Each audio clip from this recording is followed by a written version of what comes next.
क्या आपने कभी सोचा है कि आपके जेब में पड़ा हुआ वो कागज पड़ा जिसे हम रुपया कहते हैं, असल में है क्या? और इसे कीमती किसने बनाया है? अगर पूरी दुनिया एक दिन के लिए ये मानना छोड़ दे कि ये कागज कोई कीमत रखती है, तो क्या वाकई इसकी कोई कीमत बचेगी? आपके बैंक अकाउंट में लिखा हुआ वो हिंदिसा, वो बैलेंस, क्या वो वाकई किसी तिजोरी में महफूज है या वो महज एक नंबर है? और ये जो आजकल हम सुनते हैं कि बैंक आपके दिए हुए पैसे से कहीं ज़्यादा पैसा आगे कर्ज देता है, ये कैसे मुमकिन है? और सबसे दिलचस्प सवाल ये कि सोना चांदी से लेकर कागजी नोट तक और अब कागजी नोट से डिजिटल हिंदिसों तक, पैसे ने ये सफ़र कैसे और क्यों तय किया? आज इन तमाम सवालों के जवाब देने की कोशिश है। मैं हूँ आपका मेज़बान Bahram Zahid and welcome to Bahram study room.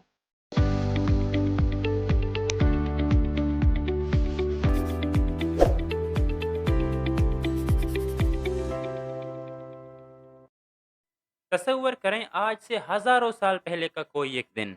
ना कोई नोट, ना कोई सिक्का, ना कोई बैंक अकाउंट। आपके पास सिर्फ वो चीज़ें हैं जो आपने खुद उगाई हैं, बनाई हैं या फिर शिकार की हैं। अब फर्ज करें कि आप एक किसान हैं, आपके पास गंदम की बोरियां हैं, लेकिन आपको जूते चाहिए, तो फिर आप क्या करेंगे? इस दौर में इंसान के पास सिर्फ और सिर्फ एक ही तरीका था, अपनी चीज़ें देना और इसके बदले में दूसरे की चीज़ें ले लेना। इसे बार्टर सिस्टम कहते हैं। मतलब आपके पास गंदम है, दूसरे के पास जूते हैं, दोनों मिलकर अपनी-अपनी ज़रूरतें पूरी कर लेते हैं। ऊपर से देखें तो ये निज़ाम काफ़ी सादा लगता है, लेकिन असल मसला यहीं से शुरू होता है। अब फ़र्ज़ करें आपको जूते चाहिए, लेकिन जूते बनाने वाले को गंदम की ज़रूरत नहीं है। इसे जूतों के बदले में बकरी चाहिए। अब आप क्या करेंगे? ना आपके पास बकरी है और ना ही बकरी खरीदने के लिए और कुछ मज़ीद आप बेच सकते हैं। अब चूंकि ये मसला बार बार खड़ा होता है, मईशत दान इस मसले को कहते हैं डबल कोइंसिडेंस ऑफ नीड। मतलब ये कि तबादला तब ही मुमकिन है जब दो लोगों की ज़रूरतें बिल्कुल एक दूसरे से मेल खाएं। ना सिर्फ ये कि आपके पास वो चीज़ें हैं जो मुझे चाहिए, बल्कि मेरे पास भी वो चीज़ें होनी चाहिए जो आपको चाहिए। अब यह इत्तेफाक जितना कम होगा, तिजारत बिल्कुल उतनी ही सुस्त और मुश्किल होगी। लेकिन मसला सिर्फ यही ख़त्म नहीं होता। अब फ़र्ज़ करें कि आपको किसी से आधी बकरी चाहिए, क्योंकि आपके पास जो गंदम की मिकदार है वो उतनी है, लेकिन बकरी को तो आप बीच से काट नहीं सकते। ये है तक़सीम पज़ीरी का मसला। मतलब बहुत सी चीज़ें ऐसे हैं जिन्हें आप मज़ीद छोटे-छोटे हिस्सों में तक़सीम नहीं कर सकते। इसके बाद आता है पोर्टेबिलिटी का इशू। मिसाल के तौर पर आपके पास जो दौलत है, अगर वो गाय, भैंस या अनाज वगैरह की चीज़ों ऐसी चीज़ों की सूरत में हो, तो इसे एक जगह से दूसरी जगह तक ले जाना थोड़ा मुश्किल है। इसके साथ पायदारी का मसला अलग आता है। मिसाल के तौर पर आपके पास जो गंदम है वो महीनों बाद सड़ जाती है, आपके फल चंद दिन बाद खराब हो जाते हैं और आखिर में कीमत का तयन का भी मसला है। मिसाल के तौर पर एक बकरी कितनी गंदम के बराबर है, और ये कीमत हर मौसम में, हर इलाके में बदलती रहती है, यानी कि कोई मुकर्ररा पैमाना मौजूद नहीं है। इन तमाम मसाइल ने इंसानी माशरे को इस नतीजे पर पहुंचाया कि हमें एक ऐसी चीज़ की ज़रूरत है जिसे हर कोई कबूल कर सके, ये आसानी से तकसीम हो सके, इसे उठाना आसान हो और ये ख़राब ना हो। इसकी कीमत का तयन करना भी वाज़ेह हो और ये मुस्तकिल हो। यही सोच आगे चलकर पैसे की ईजाद की बुनियाद बनी। इंसान को एक नए तजुर्बे की तरफ धकेला। मुख्तलिफ माशरों ने अलग अलग चीज़ों को कबूल शुदा ज़रिया बनाया। किसी ने सीपियों को, किसी ने नमक को, किसी ने मवेशियों को और किसी ने अनाज को। इन सब को हम कमोडिटी मनी कहते हैं, यानी कि ऐसी चीज़ें जिनकी ज़ाती अफादियत भी थी और इन्हें लेन देन के लिए भी इस्तेमाल किया जा सकता था। लेकिन वक्त के साथ साथ इंसान ने ये देखा कि इस काम के लिए सबसे ज़्यादा मौजू चीज़ें वो दातें हैं। ख़ास तौर पर सोना और चांदी इस मामले में काफ़ी नुमाया हुए। इसकी वजह इनकी खूबसूरती नहीं थी, ये दातें नायाब थी। इनको आसानी से टुकड़ों में तकसीम किया जा सकता था। ये न रंग आलूदा होती थी, न सड़ती थी, और इन्हें छोटे सिक्कों की सूरत में आसानी से तकसीम किया जा सकता था, उठाया भी जा सकता था। यानी कि वो तमाम मसाइल जो तबादले के निज़ाम में थे, तक़सीम पज़ीरी, पायेदारी, पोर्टेबिलिटी, ان سب کا حل ہمیں سونا اور چاندی کی شکل میں مل گیا۔ پھر آہستہ آہستہ کر کے ریاستوں اور بادشاہوں نے ان دانتوں کو باقاعدہ سکوں کی شکل میں دینا شروع کیا، اور ایک مقررہ وزن اور مہر کے ساتھ، تاکہ ہر بار اسے تولنے کی ضرورت نہ آئے۔ یہی سے سکے کی صورت میں پیسے کا تصور جنم لیتا ہے۔ اگلا بڑا قدم تب آیا جب تاجروں اور ریاستوں نے یہ محسوس کیا کہ بھاری سکے اٹھا کر لمبے لمبے سفر کرنا کافی خطرناک اور مشکل بھی ہے۔ اس مسئلے کا حل کاغذی نوٹ کی صورت میں نکلا۔ ابتدا میں یہ کاغذ دراصل ایک رسید ہوتی تھی، یعنی کہ یہ ثابت کرتی تھی کہ اتنا سونا ایک مقررہ جگہ پر محفوظ رکھا ہوا ہے۔ اب جس کے پاس یہ رسید ہوگا وہ کسی بھی وقت جا کر اس اصل سونے کو واپس لے سکتا تھا۔ یعنی کہ شروع میں جو کاغذی نوٹ تھی اس کی قیمت خود اس میں نہیں تھی، بلکہ اس کے پیچھے جو سونا تھی اس میں موجود تھی۔ لیکن 20ویں صدی میں ایک بڑی تبدیلی آئی۔ ریاستوں نے آہستہ آہستہ کر کے کاغذی نوٹ کو سونے سے جدا کر دیا۔ اب ریاست کے پشت پر سونا نہیں ہے، بلکہ حکومت کا اعتماد اور قانونی حیثیت تھی۔ اس لیے اسے فیاٹ منی کہا جاتا ہے، یعنی کہ ایک ایسا پیسہ جس کی قیمت خود اس چیز میں نہیں ہے، بلکہ اس اعتماد میں ہے کہ ریاست اور معاشرہ اسے قبول کرتے ہیں۔ اب یہ ایک بہت بڑی ذہنی تبدیلی تھی۔ پیسے کی قیمت اب دانتوں میں نہیں بلکہ اجتماعی یقین میں منتقل ہو گئی تھی۔ اب جس دن یہ یقین، یہ بھروسہ اٹھ جائے گا، اسی دن یہ کاغذ محض کاغذ رہ جائے گی۔ یہ سفر یہی نہیں رکا۔ آج زیادہ تر پیسہ نہ سونا ہے، نہ چاندی، نہ کاغذ، بلکہ وہ بینکوں کے اکاؤنٹ میں درج کچھ ہندسے ہیں۔ آپ کی تنخواہ سیدھا بینک اکاؤنٹ میں آتی ہے، آپ کارڈ سے ادائیگی کرتے ہیں، موبائل ایپ سے پیسے بھیجتے ہیں۔ آپ نے نہ نوٹ دیکھا نہ چھوا، پھر بھی لین دین مکمل ہو جاتا ہے۔ یعنی کہ پیسے کی تاریخ دراصل ایک ہی کہانی، ایک ہی سفر ہے، ٹھوس چیزوں سے علامتی چیزوں کی طرف، اور اب علامتی چیزوں سے مکمل ڈیجیٹل اعتماد کی طرف۔ اب سوال یہ ہے کہ اگر پیسہ اب صرف ایک عدد بن کے گیا ہے تو یہ عدد آخر میں کرتا کیا ہے؟ پیسے کی پہلی اور سب سے بنیادی خدمت یہ ہے کہ یہ تبادلے کا ذریعہ بنتا ہے۔ آپ کو اب یہ ڈھونڈنے کی ضرورت نہیں ہے کہ کس کے پاس وہ چیزیں ہیں جو آپ کو چاہیے اور اسے بدلے میں کیا چاہیے۔ اب آپ اپنی محنت بیچ کر پیسہ کما سکتے ہیں، اور پھر وہی پیسہ کسی بھی چیز کے بدلے میں آپ دے سکتے ہیں۔ یعنی کہ جو ڈبل کوئنسیڈنس آف نیڈ کا جو مسئلہ تھا، جسے ہم نے پہلے بیان کیا تھا، پیسے نے اب اسے ختم کر دیا۔ دوسری خدمت آتا ہے یونٹ آف اکاؤنٹ۔ پیسہ ہمیں ایک مشترکہ پیمانہ دیتا ہے جس سے ہم مختلف چیزوں کی قیمت کا موازنہ کر سکتے ہیں۔ بغیر پیسے کے یہ بتانا مشکل ہوتا ہے کہ موبائل 10 بکریوں کے برابر ہے یا پھر 20 بکریوں کے۔ پیسے نے ہر چیز کو ایک عدد میں تبدیل کر دیا ہے، جس سے موازنہ اور حساب کتاب دونوں کافی آسان ہو گئے ہیں۔ تیسری خدمت ہے اسٹور آف ویلیو۔ اگر آپ کے پاس اضافی گندم ہے تو وہ چند مہینوں بعد سڑ جائے گی، لیکن اگر آپ کے پاس پیسہ ہے تو آپ اسے آج کما کر کئی سالوں بعد بھی استعمال کر سکتے ہیں۔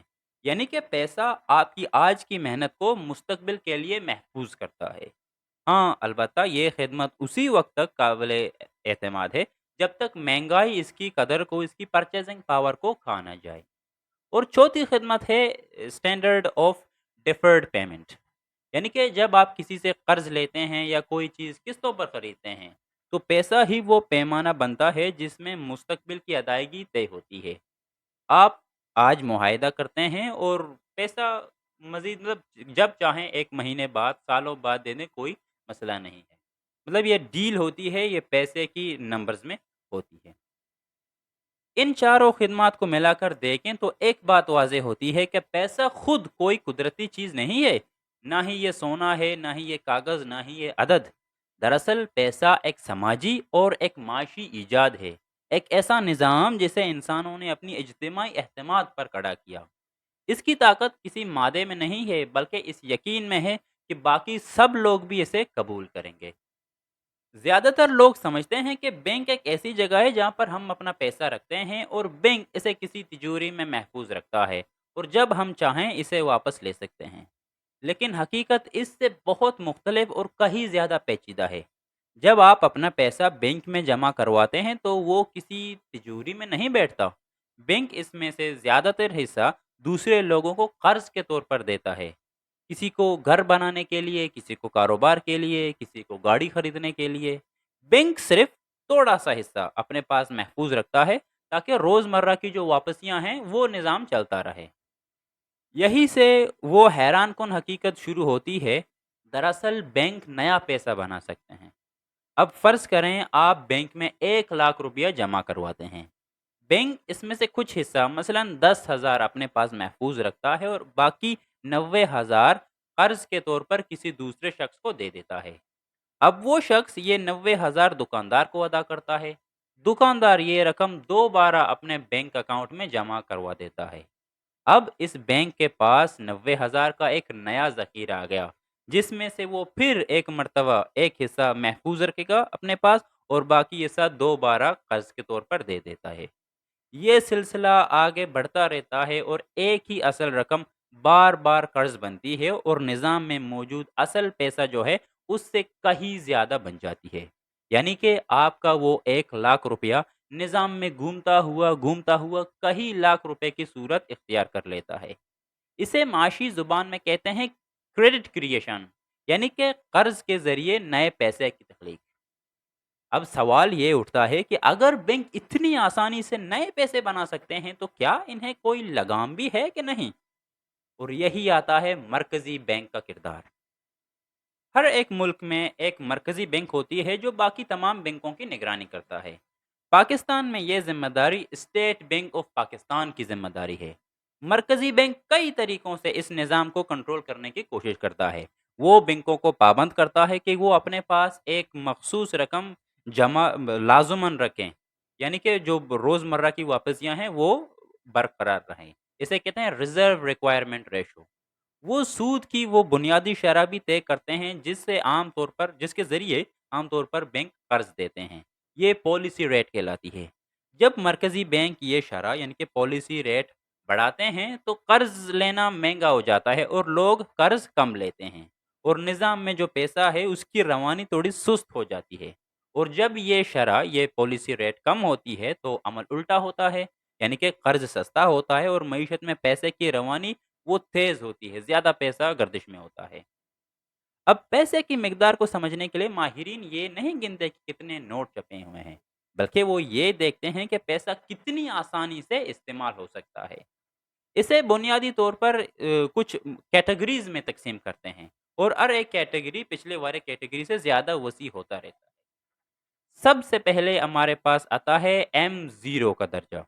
ये वो पैसा है जो इस वक़्त आपके जेब में है, किसी दुकानदार के दखल में है या फिर बैंकों की तिजोरियों में नोटों और सिक्कों की सूरत में मौजूद है, यानी कि खालिस नकद रकम।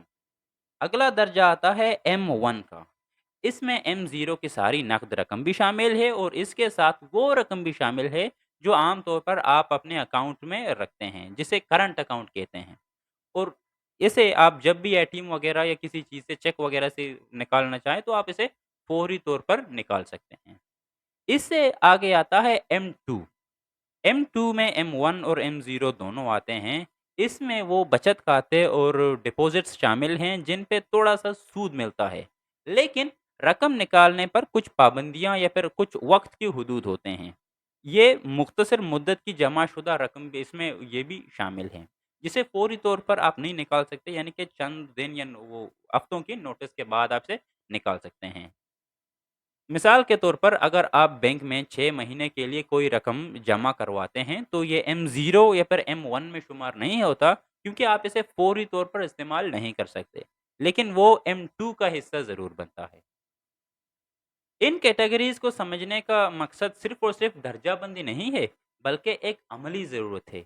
मरकज़ी बैंक और मईशत दान जब ये फ़ैसला करना चाहते हैं कि मईशत में पैसे की रवानी कितनी है, कि सुस्त होनी चाहिए या तेज़ होनी चाहिए, तो इन्हें ये जानना काफ़ी ज़रूरी है कि कितना पैसा फ़ौरी तौर पर गर्दिश में है और कितना पैसा अभी रुका हुआ है।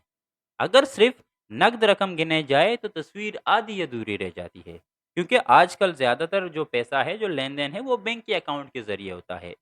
जेब में पड़े हुए जो नोट हैं, उनसे नहीं।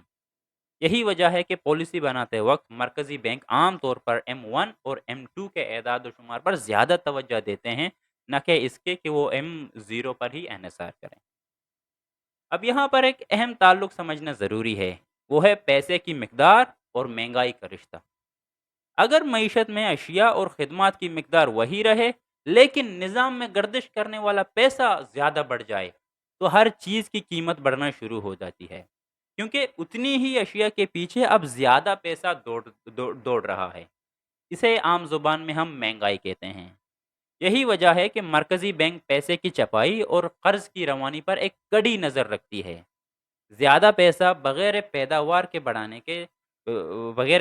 बढ़ने के महंगाई को हवा देने के बराबर है। और यही वो बारीक तवाज़न है जिसे मरकज़ी बैंक हर वक़्त सँभालने की कोशिश में रहता है। अब अगर पाकिस्तान के तनाज़ुर में देखें तो स्टेट बैंक ऑफ पाकिस्तान ही ये किरदार सँभालता है। ये रुपए की छपाई, बैंकों की निगरानी, शरह सूद का तयन और महंगाई को काबू करने की ज़िम्मेदारी उठाती है। जब भी हुकूमत ज़्यादा अखराजात पूरा करने के लिए ज़्यादा कर्ज लेती है या फिर नोट छपवाती है, तो इसका बराह रास्त असर आम आदमी की जेब पर महंगाई की सूरत में पड़ता है। तो मुख्तसरन ये कि बैंक महज पैसा महफूज रखने की जगह नहीं है, बल्कि ये वो निज़ाम हैं जो कर्ज के ज़रिए पैसे को मज़ीद बढ़ाते हैं। और मरकज़ी बैंक इस पूरे अमल में वो नज़रसानी रखती है, कंट्रोल करती है और ये उस तवाज़ुन को बराबर करती है जो मुल्क की मईशत को मुस्तहकम रखती है या फिर वो महंगाई में फँसता है। तो अब वापस चलते हैं उस सवाल की तरफ जो हमने शुरू में उठाया था कि वो कागज़ का टुकड़ा जिसे हम रुपया कहते हैं, असल में कीमती क्यों है? अब आप जानते हैं कि इसका जवाब किसी ख़ज़ाने में नहीं है, बल्कि हमारी इज्तिमाई यकीन में छुपा हुआ है। सीपियों से सोने तक, सोने से कागज़ तक और कागज़ से आज बैंक की अकाउंट्स तक, हिंदसों तक। पैसा हर बार अपनी शक्ल बदलता रहता है, लेकिन जो चीज़ कभी नहीं बदली, वो है इंसानों का आपस में एक दूसरे पर एहतिमाद करने का वो निज़ाम, जिसे आज हम रुपये का नाम देते हैं। और ये भी अब वाज़ेह हो चुका है कि बैंक महज़ तिजोरियाँ नहीं हैं, बल्कि ये ऐसे इदारे हैं जो कर्ज़ के ज़रिए पैसे को आगे बढ़ाते हैं। और मरकज़ी बैंक इस पूरे मामले को, इस पूरे खेल को एक तवाज़ुन में रखने की कोशिश में हमेशा रहता है, ताकि ये निज़ाम हमें फ़ायदा दे, ना कि हमें तबाह करे।